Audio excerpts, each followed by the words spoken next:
കൂട്ടുകാരെ, എല്ലാവർക്കും നിജോസ് വേൾഡിൻ്റെ പുതിയൊരു വീഡിയോയിലേക്ക് സ്വാഗതം. എല്ലാവരും സുഖമായിട്ടിരിക്കുന്നെന്ന് വിശ്വസിക്കുന്നു. ഞങ്ങളിവിടെ സുഖമായിട്ടിരിക്കുകയാണ്.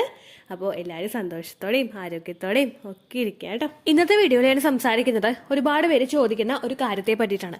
ഓവുലേഷൻ കഴിഞ്ഞ് കഴിഞ്ഞാൽ പിന്നെ എല്ലാവരും ക്യൂരിയസ് ആയിട്ട് കാത്തിരിക്കുന്നത് ഇംപ്ലാന്റേഷനെ പറ്റിയിട്ടാവും. ഒരുപാട് പേര് നമ്മൾ ഫെർട്ടിലിറ്റി ട്രീറ്റ്മെന്റ് എടുക്കുന്നവരൊക്കെ ഏറ്റവും കൂടുതൽ ക്യൂരിയസ് ആയിട്ട് ചോദിക്കുന്ന ഒരു കാര്യം ഇംപ്ലാന്റേഷൻ സക്സസ്ഫുൾ ആക്കാൻ വേണ്ടിയിട്ട് എന്നെ കൊണ്ട് എന്തെല്ലാം കാര്യങ്ങൾ ചെയ്യാനായിട്ട് സാധിക്കും എന്നതിനെ പറ്റിയിട്ടാണ്. അപ്പോൾ നമുക്ക് വീഡിയോ നോക്കാം, എന്തെല്ലാം കാര്യങ്ങൾ നമുക്ക് ചെയ്യാമെന്നുള്ളതിനെ പറ്റിയിട്ട്. ഇവിടെ എനിക്കൊരു കമന്റ് വന്നിട്ടുണ്ടായിരുന്നു. അതായത് ആ ഒരു കമന്റ് എനിക്ക് ആ ഒരു തംബ്നെയിൽ തന്നെ എനിക്ക് ആ ഒരു ക്വസ്റ്റ്യൻ തന്നെ എനിക്ക് ഭയങ്കര സ്ട്രൈക്കിംഗ് ആയിട്ട് തോന്നിയിട്ടുണ്ടായിരുന്നു.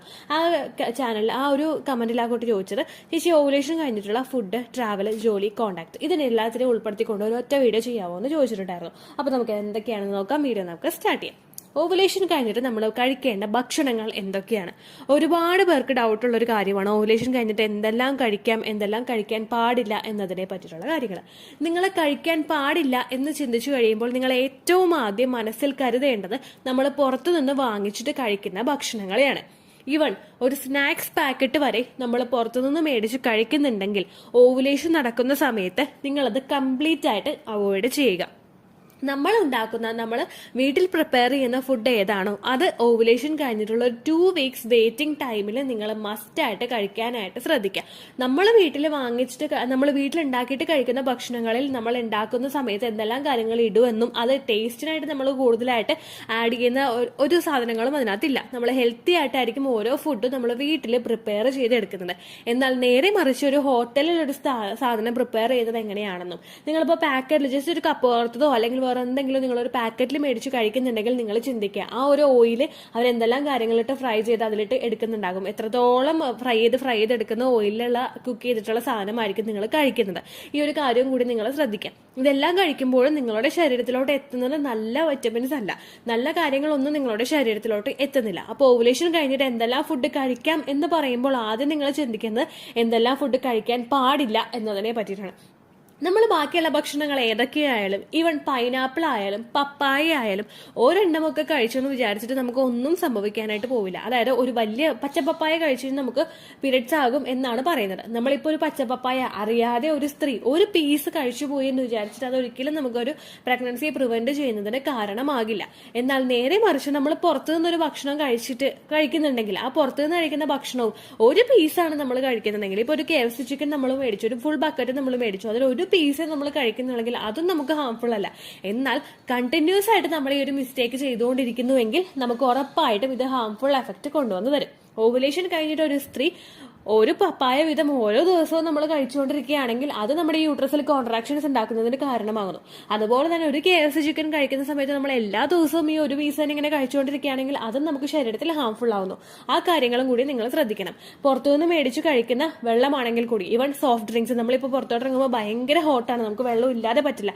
ഒരു കുപ്പി വെള്ളം നമ്മൾ കൈ കൊണ്ടുപോയാലും നമ്മൾ ചിലപ്പോൾ വീട്ടിൽ നിന്ന് തിരിച്ചെത്തുന്ന സമയത്ത് ചിലപ്പോൾ അടുത്തൊരു ബോട്ടിൽ കുപ്പി നമ്മൾ വെള്ളം പുറത്തുനിന്ന് മേടിച്ചിട്ടുണ്ടാവും. ആ മേടിച്ച് കഴിക്കുന്നത് നല്ല വെള്ളമാണ്, മേടിച്ച് കുടിക്കുന്നത് നല്ല വെള്ളമാണെന്ന് നിങ്ങൾ ഉറപ്പുവരുത്തണം. ഒരുപാട് സോഡാസും, അതായത് 7up, സ്പ്രൈറ്റ് അങ്ങനെയുള്ള സോഡാസ് ഒക്കെ നിങ്ങൾ മേടിച്ച് കഴിക്കുന്നത്, നിങ്ങൾ വേറെ അല്ലാതെ സ്ലൈസ് കഴിക്കുന്നത്, ഇങ്ങനെയുള്ള മാംഗോ ഡ്രിങ്ക്സ് എല്ലാം നിങ്ങൾ മേടിച്ച് കഴിക്കുന്നത്, അല്ലെങ്കിൽ വേറെ ഏതെങ്കിലും ജ്യൂസസ് നിങ്ങൾ മേടിച്ച് കുടിക്കുന്നത്, ഇതെല്ലാം തന്നെ നമ്മളുടെ ശരീരത്തിൽ എക്സസ് ആയിട്ട് കഫീനും അതുപോലെ ഷുഗറും ഷൂട്ടപ്പ് ചെയ്യുന്നതിന് കാരണമാകുന്നു.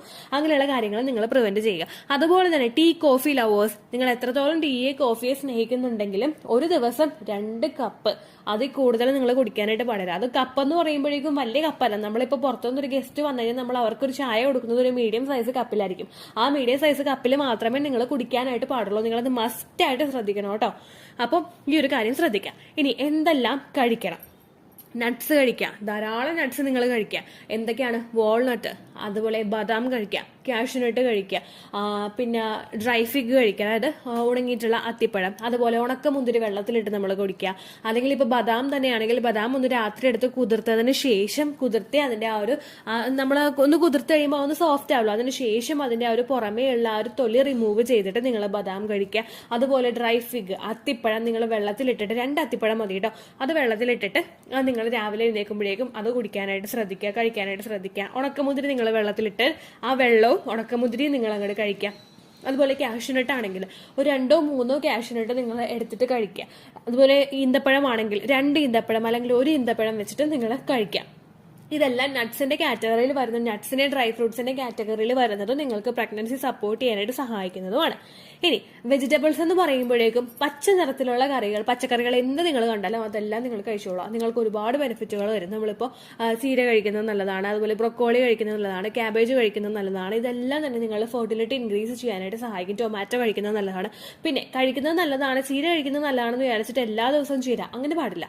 നമ്മൾ എന്താണോ കഴിക്കുന്നത് അത് ഒരു ദിവസം നിങ്ങൾ കഴിക്കുന്നുണ്ടെങ്കിൽ ഈ 14 ഡേയ്സ്, അതായത് ഓവുലേഷൻ കഴിഞ്ഞിട്ടുള്ള ഈ 14 ഡേയ്സ് നിങ്ങൾ ശ്രദ്ധിക്കുന്നുണ്ടെങ്കിൽ ഒരു ദിവസം ഒരു ടൈപ്പ് കറി നിങ്ങൾ ഉണ്ടാക്കി കഴിക്കാനായിട്ട് ശ്രദ്ധിക്കുക. ഒരു ദിവസം ചീരയാണെങ്കിൽ ഒരു ദിവസം ബീൻസ്, അല്ലെങ്കിൽ ഒരു ദിവസം പയറുവർഗ്ഗങ്ങൾ എന്തെങ്കിലും കഴിക്കുക. ഇപ്പോൾ കടല കഴിക്കാം, പരിപ്പ് കഴിക്കുക, വൻപയർ, ചെറുപയർ, ഇതെല്ലാം തന്നെ നിങ്ങൾ ഒരുപാട് ഫെർട്ടിലിറ്റി ഇൻക്രീസ് ചെയ്യാനായിട്ട് സഹായിക്കും. ഇതൊക്കെ മുളപ്പിച്ചിട്ട് കഴിക്കുന്നതും നല്ലതാണ് കേട്ടോ. ഇനി ഫ്രൂട്ട്സ് കഴിക്കാനാണെങ്കിൽ ഏതെല്ലാം ഫ്രൂട്ട്സ് കഴിക്കാന്ന് വെച്ച് കഴിഞ്ഞാൽ നമ്മൾ ഇതിപ്പോൾ ബനാനാസ് കഴിക്കാം, നമുക്ക് നമ്മുടെ ചെങ്കതളി പഴമുണ്ട് അത് കഴിക്കാം, അല്ലെങ്കിൽ നമ്മൾ ചെറുപഴം കഴിക്കാം. ഏത്തപ്പഴമാണെങ്കിൽ നമുക്ക് പുഴുങ്ങിയിട്ട് കഴിക്കാവുന്നതാണ്. ബെറീസ് കഴിക്കാം, സ്ട്രോബെറി ആണെങ്കിൽ റാസ്ബെറി ആണെങ്കിൽ നിങ്ങൾക്ക് കഴിക്കാവുന്നതാണ്. ബ്ലൂബെറി ഇതെല്ലാം നിങ്ങൾക്ക് കഴിക്കാം. പേരയ്ക്ക കഴിക്കാം.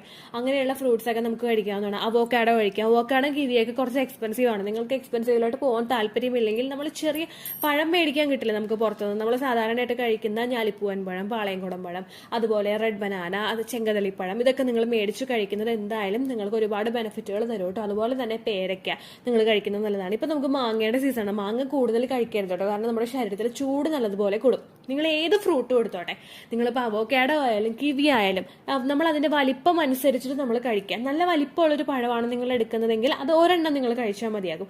ഒരുപാടൊന്നും നിങ്ങൾ കഴിക്കരുത്. 2, 3, 4, 5 അങ്ങനെയൊന്നും നമ്മൾ കഴിക്കേണ്ട. എത്രയാണോ അതൊരു ചെറിയ ക്വാണ്ടിറ്റിയിൽ നമ്മുടെ ശരീരത്തിലോട്ട് നമ്മൾ എത്തിക്കാനായിട്ട് ശ്രദ്ധിക്കുക. ഈ നട്ട്സ് ഒക്കെ നിങ്ങൾ സ്നാക്സ് ആയിട്ട് എടുക്കാനായിട്ട് ശ്രദ്ധിക്കുക. മീൽസ് കഴിച്ച് കഴിഞ്ഞിട്ട് ഒരു ഇടയ്ക്കുള്ള സമയത്ത്, ഒരു ചായ കുടിക്കുന്ന സമയത്തോ, അല്ലെങ്കിൽ ബ്രേക്ക്ഫാസ്റ്റ് ഇപ്പോൾ നിങ്ങൾ ഒരു 8 മണിക്ക് കഴിക്കുന്ന ഒരാളാണെങ്കിൽ ഒരു 10-11 മണിയുള്ള ഒരു സമയത്തോ നിങ്ങളിത് കഴിക്കുക. ഈ നട്ട്സ് ഒക്കെ നമ്മൾ ആ ഒരു ഗ്യാപ്പ് ഇട്ടിട്ട്, അതായത് ഭക്ഷണം കഴിച്ചിട്ട് കുറെ നേരം കഴിഞ്ഞിട്ട് നമ്മൾ ഗ്യാപ്പ് ഇട്ട് കഴിയുമ്പോഴേക്കും നമുക്ക് അതിന്റെ ഗുണങ്ങൾ ഒരുപാട് കിട്ടും കേട്ടോ. പിന്നെ എത്രത്തോളം വെള്ളം നിങ്ങളെ കൊണ്ട് കുടിക്കാൻ പറ്റുമോ അത്രത്തോളം വെള്ളം നിങ്ങൾ കുടിക്കുക. ഭയങ്കര ബെനഫിഷ്യലാണ് വെള്ളം കുടിക്കുന്നത്. ഇപ്പോൾ ചൂട് സമയം ആയതുകൊണ്ട് അത്യധികം ഗുണം ചെയ്യും കേട്ടോ. രണ്ടാമത്തെ താക്കുട്ടി ചോദിച്ചത് ട്രാവൽ ചെയ്യുന്ന സമയത്ത് നമ്മൾ ശ്രദ്ധിക്കേണ്ട കാര്യം, ഈ പ്ലാന്റേഷൻ നടക്കുന്നു എന്ന് വിചാരിച്ചിട്ട് ജോലിക്ക് പോകുന്ന ഒരു സ്ത്രീക്ക് 2 ആഴ്ച റെസ്റ്റ് എടുത്ത് നിൽക്കാനായിട്ട് സാധിക്കില്ല. അപ്പോൾ നമ്മൾ എന്ത് ചെയ്യണം? ട്രാവൽ ചെയ്യുമ്പോൾ നമ്മൾ പ്രത്യേകം ശ്രദ്ധിക്കണം. നിങ്ങൾ ഓട്ടോയിലാണ് പോകുന്നതെങ്കിൽ ആ ഓട്ടോയിലെ ചേട്ടനോടൊന്ന് പറയാം, ഞാൻ പ്രഗ്നന്റ് ആണ് എന്ന് തന്നെ പറയാം. അപ്പോൾ അങ്ങനെ പറയുമ്പോഴേക്കും അവരൊന്ന് കെയർഫുൾ ആയിട്ട് വണ്ടി ഓടിക്കും. നമ്മുടെ റോഡിന്റെ അവസ്ഥ നമുക്കറിയാം. നമ്മളിപ്പോൾ എവിടെയെങ്കിലും പോകണമെങ്കിൽ, ഇപ്പോൾ 2 വീലറിലാണ് നിങ്ങൾ പോകണമെങ്കിൽ 9 മണിക്ക് ഓഫീസിൽ പോകണമെങ്കിൽ 8:45 വീട്ടിൽ നിന്ന് ഇറങ്ങുന്ന കാര്യം ചിന്തിക്കാതെ ഒരു 8:30 ആകുമ്പോൾ നിങ്ങൾ വീട്ടിൽ നിന്ന് ഇറങ്ങുക. അപ്പോൾ നിങ്ങൾക്ക് സ്ലോവിൽ വണ്ടി ഓടിച്ച് പോകാനായിട്ട് സാധിക്കും. ഒരുപാട് പേരുണ്ട് പ്രഗ്നൻസിയുടെ സമയത്ത് ട്രാവൽ ചെയ്തിട്ട് ഒരു പ്രശ്നവും സംഭവിക്കാത്തവർ, ട്രാവൽ ചെയ്തിട്ട് കുഞ്ഞിനെ നഷ്ടമായി പോയവർ. എനിക്ക് ട്രാവൽ ചെയ്തിട്ട് എൻ്റെ കുഞ്ഞിനെ നഷ്ടമായിട്ടില്ല, പക്ഷെ എൻ്റെ ഒരു ചേച്ചിക്ക് ട്രാവൽ ചെയ്തിട്ട് കുഞ്ഞിനെ നഷ്ടമായി. അപ്പോൾ 2 പേര് 2 സിറ്റുവേഷനിലുള്ളവരും 2 ഏജിലുള്ളവരുമായിരുന്നു ആ ഒരു സമയത്ത്. അപ്പോൾ ആ ഒരു കാര്യം കൂടെ നിങ്ങൾ ശ്രദ്ധിക്കുക. ബസ്സിലൊക്കെയാണ് ട്രാവൽ ചെയ്യുന്നതെങ്കിൽ മിഡിൽ സീറ്റിൽ നിങ്ങൾ ഇരിക്കാനായിട്ട് ശ്രദ്ധിക്കുക. സീറ്റ് കിട്ടിയിട്ടില്ലെങ്കിൽ മിഡിലിൽ നിങ്ങൾ നിൽക്കുക. ഇനിയിപ്പോൾ ടാക്സിയിലാണ് പോകുന്നതെങ്കിൽ ആ കാര്യം ശ്രദ്ധിക്കുക. ബൈക്കിലാണ് പോകുന്നതെങ്കിൽ ഹസ്ബൻഡിനോട് പറയുക, നമുക്ക് ഇങ്ങനെ ശ്രദ്ധിക്കണം, ആ ഒരു കാര്യമുണ്ട്, നിങ്ങൾ ഗട്ടറാണോ ഒന്ന് സൂക്ഷിച്ച് ഓടിക്കാന്ന് പറയാം. സ്വയമാണോ ഓടിക്കുന്നതെങ്കിൽ അധികം സ്പീഡിലൊന്നും പോകാതെ ബ്രേക്ക് പിടിച്ച് സ്ലോയിൽ പോകാനായിട്ട് ശ്രദ്ധിക്കുക. അതാണ് നിങ്ങൾ ട്രാവലിൽ ശ്രദ്ധിക്കേണ്ട ഒരു കാര്യം. ലോങ് ട്രാവൽ നിങ്ങൾ പോകുന്നുണ്ടെങ്കിൽ കുറച്ച് നേരം ഒന്ന് നിന്ന് റിലാക്സ് ആയിട്ട് കുറേ നല്ലോണം വെള്ളമൊക്കെ കുടിച്ചിട്ട് ഒന്ന് ട്രാവൽ ചെയ്യുക. നമ്മളിങ്ങനെ ഒറ്റ ഇരിപ്പം അങ്ങോട്ട് ഇരിക്കുമ്പോഴേക്കും നമ്മുടെ ബ്ലഡ് സർക്കുലേഷനിൽ കുറച്ച് ബുദ്ധിമുട്ടുണ്ടാകും. അതുകൊണ്ടൊന്ന് നേരെ നിന്ന് ഇത്തിരി വെള്ളമൊക്കെ കുടിച്ച് റിലാക്സ്ഡ് ആയിട്ട് പോകുന്നത് ബ്ലഡ് സർക്കുലേഷൻ കൂട്ടാനായിട്ട് നമ്മളെ ഒരുപാട് സഹായിക്കും കേട്ടോ. അടുത്തത് ഒരു ഡൗട്ട് എന്ന് പറയുന്നത് ജോലി. എന്തെല്ലാം ജോലികൾ നമുക്ക് ചെയ്യാം? എന്തെല്ലാം ജോലികൾ ചെയ്യാന്ന് വെച്ച് കഴിഞ്ഞാൽ നമ്മുടെ ലോവർ അബ്ഡോമിൻ ഭാഗത്ത് അധികം പ്രഷർ കൊടുക്കാത്ത ഏത് ടൈപ്പ് ജോലികളും നിങ്ങൾക്ക് ചെയ്യാം. പിന്നെ ഈ ജോലിയൊക്കെ ചെയ്യുന്ന സമയത്ത് നമ്മൾ ശ്രദ്ധിക്കേണ്ട കാര്യം, നമ്മൾ ഓവറായിട്ട് ടയേർഡ് ആകുന്നുണ്ടെങ്കിൽ ആ ഒരു സമയത്ത് നമ്മുടെ ജോലി നിർത്തിയിട്ട് നമ്മളൊന്ന് റിലാക്സ്ഡ് ആവാനായിട്ട് ശ്രദ്ധിക്കുക. അതായത് ഇപ്പോൾ എൻ്റെ സെക്കൻഡ് പ്രഗ്നൻസിയിൽ ഞാൻ ഇങ്ങനെ തേങ്ങ ഇരട്ടിക്കൊണ്ടിരിക്കുന്ന സമയത്ത്, ഒരുപാട് നേരം നിൽക്കുന്ന സമയത്തൊക്കെ എനിക്ക് ഭയങ്കര ബുദ്ധിമുട്ടായിരുന്നു. ഫുഡ് കുക്ക് ചെയ്യുന്ന സമയത്തൊക്കെ നമ്മൾ കുറേ നേരം നിൽക്കുമല്ലോ. ഇപ്പോൾ ചിക്കൻ കറിയൊക്കെ ആണെങ്കിൽ ആ ഒരു സവാളയൊക്കെ വരണ്ട് വന്നവരെ ആ ഒരു നിപ്പ് ഞാനവിടെ നിൽക്കും. അങ്ങനെ നിൽക്കുമ്പോഴേക്കും പ്രശ്നം എന്താണെന്ന് വെച്ച് കഴിഞ്ഞാൽ നമ്മൾ കുറേ അങ്ങനെ നിൽക്കുമ്പോഴേക്കും നമുക്ക് ഭയങ്കര ഒരു തളർച്ച ഫീൽ ചെയ്യും. അങ്ങനെയുള്ള സമയത്ത് കുഴപ്പമില്ല, തളർച്ചയില്ല എന്ന് വിചാരിക്കാൻ നമ്മൾ റെസ്റ്റ് നമ്മുടെ ബോഡിക്ക് വേണ്ട സമയത്ത് നമ്മൾ റെസ്റ്റ് കംപ്ലീറ്റ് ആയിട്ട് എടുക്കുക. ഒരു 15 മിനിറ്റ് നമ്മൾ ജോലി ചെയ്യണമെങ്കിൽ ഒരു 5 മിനിറ്റ് നമുക്ക് റെസ്റ്റ് വേണമെങ്കിൽ നിങ്ങൾ ആ 5 മിനിറ്റ് റെസ്റ്റ് എടുക്കണം. ആ ഒരു കാര്യം നിങ്ങൾ ഉറപ്പുവരുത്താൻ നിങ്ങൾ 5 മിനിറ്റ് റെസ്റ്റ് എടുത്തേ പറ്റും. ആ ഒരു സമയത്ത് നിങ്ങൾ റിലാക്സ്ഡ് ആവാനായിട്ട് നോക്കുക. പിന്നെ ഒരു ടെറസിലൊക്കെയാണ് തുണി ഉണക്കാൻ ഇടുന്നതെങ്കിൽ 5-8 പ്രാവശ്യം ഒന്നും കയറി ഇറങ്ങാതെ ഒറ്റ ട്രിപ്പിൽ നമ്മൾ പോയി കാര്യം കണ്ടിട്ട് തിരിച്ചു വരിക. മുകളിലാണ് നിങ്ങളുടെ റൂമെങ്കിലും ആ കുറേ തവണ ഇങ്ങനെ കയറി ഇറങ്ങാതെ, കുളിക്കാൻ പോകുന്നു, ഡ്രസ്സ് എടുക്കാൻ പോകുന്നു, ഡ്രസ്സ് മടക്കി വെച്ചത് കൊണ്ടാക്കാൻ പോകുന്നു, മൊബൈൽ എടുക്കാൻ പോകുന്നു, ഇങ്ങനെ കയറി ഇറങ്ങാതെ നിങ്ങൾ ഒരു തവണ തന്നെ എല്ലാ കാര്യങ്ങളും തീർത്തിട്ട് ഇറങ്ങി വരാനായിട്ട് ശ്രദ്ധിക്കുക. അതുപോലെ തന്നെ റഷ് ഇല്ലാതെ നമ്മൾ പെട്ടെന്ന് സ്പീഡിൽ പോയി സ്പീഡിൽ ഇറങ്ങി വരാം അങ്ങനെയുള്ള കാര്യം ചെയ്യേണ്ട. നമ്മുടെ വയറൊന്ന് താങ്ങിയിട്ട് പയ്യെ നമ്മൾ ചെയ്യുക. നമ്മൾ ശ്രദ്ധിക്കണോടോ, ഇത്രയും നമ്മൾ കുറേ കാര്യങ്ങളൊക്കെ നമ്മൾ ശ്രദ്ധിക്കണം. അങ്ങനെ ശ്രദ്ധിച്ചാൽ മാത്രമേ നമുക്ക് പ്രഗ്നൻസി സക്സസ്ഫുൾ ആവുകയുള്ളൂ. അടുത്തതെന്ന് പറയുന്നത് ഫിസിക്കൽ കോണ്ടാക്ട് ആണ്. പ്രഗ്നൻസി ട്രൈ ചെയ്യുന്ന സമയത്ത് നിങ്ങൾ ഫിസിക്കൽ കോണ്ടാക്ട് ചെയ്ത് കഴിഞ്ഞ് കഴിഞ്ഞാൽ ആ ഒരു കോണ്ടാക്ട് അവിടെ വെച്ച് നിർത്തുന്നതാണ് നല്ലത്. കാരണം എന്താണെന്ന് വെച്ച് കഴിഞ്ഞാൽ നിങ്ങൾക്ക് ചെറിയൊരു എക്സാമ്പിൾ ഞാൻ പറഞ്ഞുതരാം. നമ്മളിപ്പോൾ പ്രഗ്നന്റ് ആകുന്ന സമയത്ത് ഒരു ലാസ്റ്റത്തെ ട്രൈമസ്റ്ററിൽ നമുക്കൊരു ഡേറ്റ് ഒക്കെ അടുത്തിട്ട് ഡെലിവറി പെയിൻ വരാത്തവരോട് ഡോക്ടർ പറയും നിങ്ങൾ ഫിസിക്കൽ കോണ്ടാക്ട് ചെയ്തോളാൻ പറയും.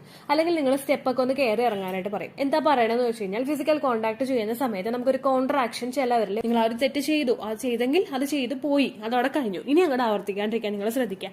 ഇനി ഏതെങ്കിലും ഒരു സ്റ്റേജിൽ ഇപ്പം നമ്മൾ അനുസരിക്കുന്നത് പോലെ അല്ലെങ്കിൽ നമ്മളൊന്ന് കൺട്രോൾ ചെയ്യാൻ ശ്രമിക്കുന്നത് പോലെ ചിലപ്പോൾ നമ്മുടെ പാർട്ട്ണറിന് താല്പര്യം ഉണ്ടായിക്കണമെന്നില്ല. ഇതൊക്കെ എന്ന് ചിലപ്പോൾ അവർ ചിന്തിക്കാം. അല്ലെങ്കിൽ ചിലപ്പോൾ അവർക്ക് അതിന് താല്പര്യം ഉണ്ടാകുന്ന സമയത്ത് ഇതൊക്കെ ചിലപ്പോൾ ഒന്നും അല്ലാതെ നമുക്ക് ആയി പോകാനും സാധ്യതയുണ്ട്. രണ്ടുപേരും പർപ്പസ്ഫുള്ളി നമ്മൾ ആ ഒരു കാര്യത്തിനോട് ഇഷ്ടപ്പെട്ട് വരുന്ന സമയത്ത് സ്ത്രീയും പുരുഷനും ആ ഒരു കോണ്ടാക്ട് ചെയ്യാനായിട്ട് താല്പര്യപ്പെടുന്ന സമയത്ത് ചിലപ്പോൾ നമ്മൾ ആ കാര്യത്തെപ്പറ്റി ചിന്തിച്ചു കൊള്ളണമെന്നില്ല. അങ്ങനെയുള്ള സമയത്ത് നിങ്ങൾ ചെയ്യുന്ന സമയത്ത് ജസ്റ്റ് ഒന്ന് ചിന്തിക്കുക. ഒരുപാട് പ്രഷർ കൊടുത്ത് നിങ്ങൾ ചെയ്യാതിരിക്കുക. നമ്മൾ ചെയ്യുന്ന സമയത്ത് ആ ഒരു പ്രോസസ്സ് കഴിവതും എൻജോയ് ചെയ്യുന്നതുകൊണ്ട് പ്രശ്നമില്ല. പക്ഷേ ഒരിക്കലും ഒരുപാട് പ്രഷർ കൊടുത്തിട്ട് ഫിസിക്കൽ കോണ്ടാക്ട് ചെയ്യരുത് കേട്ടോ. ആ ഒരു കാര്യം കൊണ്ട് നിങ്ങൾ ഉറപ്പുവരുത്തുക. ഇനി ഇതിലൊന്നും പെടാത്തൊരു കാര്യം, സ്ട്രെസ് ഒരിക്കലും നിങ്ങൾ മനസ്സിൽ കൊണ്ട് നടക്കരുത്. നിങ്ങൾ എപ്പോഴൊക്കെ നിങ്ങൾക്ക് സ്ട്രെസ് വന്നാലും, ഞാൻ ഒരേ ഒരു കാര്യം പറയുന്നുള്ളൂ, എപ്പോഴൊക്കെ നിങ്ങൾക്ക് സ്ട്രെസ് വരുന്നുണ്ടോ അപ്പോഴൊക്കെ നിങ്ങൾ നിങ്ങളുടെ മൈൻഡ് ഡൈവേർട്ട് ചെയ്ത് നിങ്ങൾ വിടുക. എപ്പോഴാണ് അയ്യോ എനിക്കൊരു കുഞ്ഞില്ലല്ലോ എന്ന് ആലോചിക്കുന്നത് അപ്പം തന്നെ ആലോചിച്ചോളാം, മനസ്സിൽ ചിന്തിച്ചോളാം ആ ചേച്ചി പറഞ്ഞിട്ടുണ്ട് സ്ട്രെസ് പാടില്ല എന്ന്. അത് നിങ്ങൾ മനസ്സിൽ ഉറപ്പായിട്ടും ചിന്തിക്കണം. നമ്മൾ എത്രയൊക്കെ സ്ട്രെസ്സായിട്ട് നമ്മൾ പോകണോ, നമ്മൾ ഇതിനു മുമ്പ് ചെയ്ത എല്ലാ കാര്യങ്ങളും അങ്ങോട്ട് വീണുടഞ്ഞു പോകും. കാരണം നമ്മൾ എന്തെല്ലാം നട്ട്സ് കഴിച്ചാലും എന്തെല്ലാം ഫുഡ് ശ്രദ്ധിച്ചാലും എന്തെല്ലാം കാര്യങ്ങൾ ശ്രദ്ധിച്ചാലും ഒന്നും ഒരു കാര്യമില്ല. നമ്മളെ സ്ട്രെസ് വന്നു കഴിഞ്ഞ് കഴിഞ്ഞാൽ നമ്മുടെ ആ ഒരു കണക്ഷൻ അവിടെ സിഗ്നൽ വിട്ടു പോവുകയാണ് ചെയ്യുന്നത്.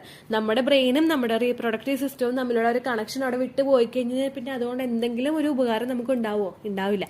അതുകൊണ്ട് നിങ്ങൾ സ്ട്രെസ് കംപ്ലീറ്റ് ആയിട്ട് അങ്ങോട്ട് അവോയ്ഡ് ചെയ്യാം കേട്ടോ. ഇങ്ങനെയുള്ള വീഡിയോസ് ഒക്കെ ഫോളോ ചെയ്തിട്ട് എനിക്ക് തോന്നുന്നു ഇപ്പോൾ അടുപ്പിച്ച് ഒരുപാട് പേര് പറയുന്നുണ്ട് കൺസീവ് ആയെന്നുള്ളത്. എനിക്ക് എങ്ങനെയാണ് നിങ്ങളോട് നന്ദി പറഞ്ഞ് തീർക്കേണ്ടതെന്ന് അറിയില്ല. കാരണം മാതൃത്വം എന്നുള്ളൊരു ഫീൽ എന്താണെന്ന് അറിഞ്ഞവളാണ് ഞാൻ. 2 കുഞ്ഞുങ്ങൾ എനിക്കുണ്ട്. ആ ഒരു അമ്മയെന്ന് അവർ വിളിക്കുന്ന സമയത്തും അവരുടെ പ്രഗ്നൻസിയുടെ ആ ഒരു സ്റ്റേജിലും അവർ ചവിട്ടുമ്പോഴും അവരെ നോക്കി ചിരിക്കുമ്പോഴും ഒക്കെ ഞാൻ എത്രത്തോളം സന്തോഷം ഞാൻ അനുഭവിച്ചിട്ടുണ്ടെന്ന് എനിക്കറിയില്ല. എനിക്ക് നിങ്ങളോട് പറഞ്ഞ് അറിയിക്കാനായിട്ട് അറിയില്ല. ആ ഒരു അനുഭൂതി നിങ്ങൾ ഫീൽ ചെയ്യുന്നുണ്ടെന്ന് അറിയുന്നതിൽ എനിക്ക് ഒരുപാട് സന്തോഷമുണ്ട്. അതെല്ലാം നിങ്ങൾ ട്രൈ ചെയ്യാനായിട്ട് നോക്കാം. മറ്റുള്ളവരുടെ ഓരോരുത്തരുടെ വിധം കമന്റ്സ് ഇങ്ങനെ പോസ്റ്റ് ചെയ്യുന്നത് നിങ്ങൾക്ക് എല്ലാവർക്കും ഒരു മോട്ടിവേഷൻ ആവട്ടെ എന്ന് വിചാരിച്ചിട്ടാണ്.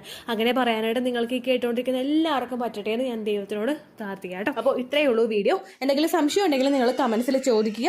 പണ്ടത്തെ വീഡിയോയ്ക്ക് കമന്റ്സ് ഇടുന്നവർക്ക് റിപ്ലൈ കിട്ടുന്നില്ലെങ്കിലോ, നമ്മൾ തമ്മിൽ ഓൾറെഡി ഒരു കോൺവെർസേഷൻ ഉണ്ടായിട്ടും അതിന്റെ കണ്ടിന്യൂഷൻ ആയിട്ട് നിങ്ങൾക്ക് റിപ്ലൈ കിട്ടിയിട്ടില്ലെങ്കിലോ, ലേറ്റസ്റ്റ് ആയിട്ട് ഞാൻ ഏത് വീഡിയോ ആണ് അപ്ലോഡ് ചെയ്യുന്നത് അതിന് താഴെ കമന്റ് ഒന്ന് കോപ്പി പേസ്റ്റ് ചെയ്യാനായിട്ട് ശ്രദ്ധിക്കുക കേട്ടോ. അതുപോലെ ഓവുലേഷൻ ഡേറ്റ് കാൽക്കുലേറ്റ് ചെയ്ത് തരാനായിട്ട് റിക്വസ്റ്റ് ചെയ്യുന്നവർ എത്രയാണോ നിങ്ങളുടെ കൃത്യം സൈക്കിൾ ലെങ്ത് അത് മെൻഷൻ ചെയ്യാനായിട്ട് ശ്രദ്ധിക്കുക. സൈക്കിൾ ലെങ്ത് എന്നതുകൊണ്ട് ഉദ്ദേശിച്ചത് ഓരോ മാസവും എത്ര ദിവസം കൂടുമ്പോഴാണോ ബ്ലീഡിങ് വരുന്നത് അതിനെയാണ് കേട്ടോ ഉദ്ദേശിച്ചത്. അതായത് ജനുവരിയിൽ നിങ്ങൾക്ക് ഒരു 1-ാം തീയതിയാണ് ബ്ലീഡിങ് വന്നതെങ്കിൽ, ഫെബ്രുവരിയിൽ നിങ്ങൾക്ക് 2-ാം തീയതിയാണ് ബ്ലീഡിങ് വരുന്നതെങ്കിൽ, ജനുവരി 1-നെ ഡേ 1 ആയിട്ടെടുത്ത് ഫെബ്രുവരി 2 വരെ എത്ര ദിവസമുണ്ടോ അത് എണ്ണി പറയുന്നതാണ് സൈക്കിൾ ലെങ്ത് എന്നതുകൊണ്ട് ഉദ്ദേശിച്ചത് കേട്ടോ. ബ്ലീഡിങ് നടന്ന ദിവസം നിങ്ങൾ എടുത്താൽ മതിയാകും. സ്പോട്ടിങ് നടന്ന ദിവസം, അതായത് ചെറുതായിട്ടുള്ള ബ്രൗൺ ഡിസ്ചാർജോ ബ്രൗൺ കളറുള്ള സ്പോട്ടിങ്ങോ വന്ന ദിവസം നിങ്ങൾ എടുക്കേണ്ട ആവശ്യം ഇല്ല കേട്ടോ. അപ്പോൾ ഇതുപോലെ തന്നെ നിങ്ങൾ ശ്രദ്ധിക്കുക. സൈക്കിൾ ലെങ്ത് ചോദിക്കുന്ന സമയത്ത് എന്നാണോ ഡേറ്റ് അത് നിങ്ങൾ മെൻഷൻ ചെയ്യാതിരിക്കുക. അതായത് ചില ആളുകൾ ജനുവരി 16, ഫെബ്രുവരി 14 അങ്ങനെ പറയും. അങ്ങനെ പറഞ്ഞുകൊണ്ട് കാര്യമില്ല കേട്ടോ. അപ്പോൾ ഇത്രയേ ഉള്ളൂ വീഡിയോ. അടുത്തൊരു യൂസ്ഫുൾ വീഡിയോ ആയിട്ട് നമുക്ക് വീണ്ടും കാണാം. ബൈ.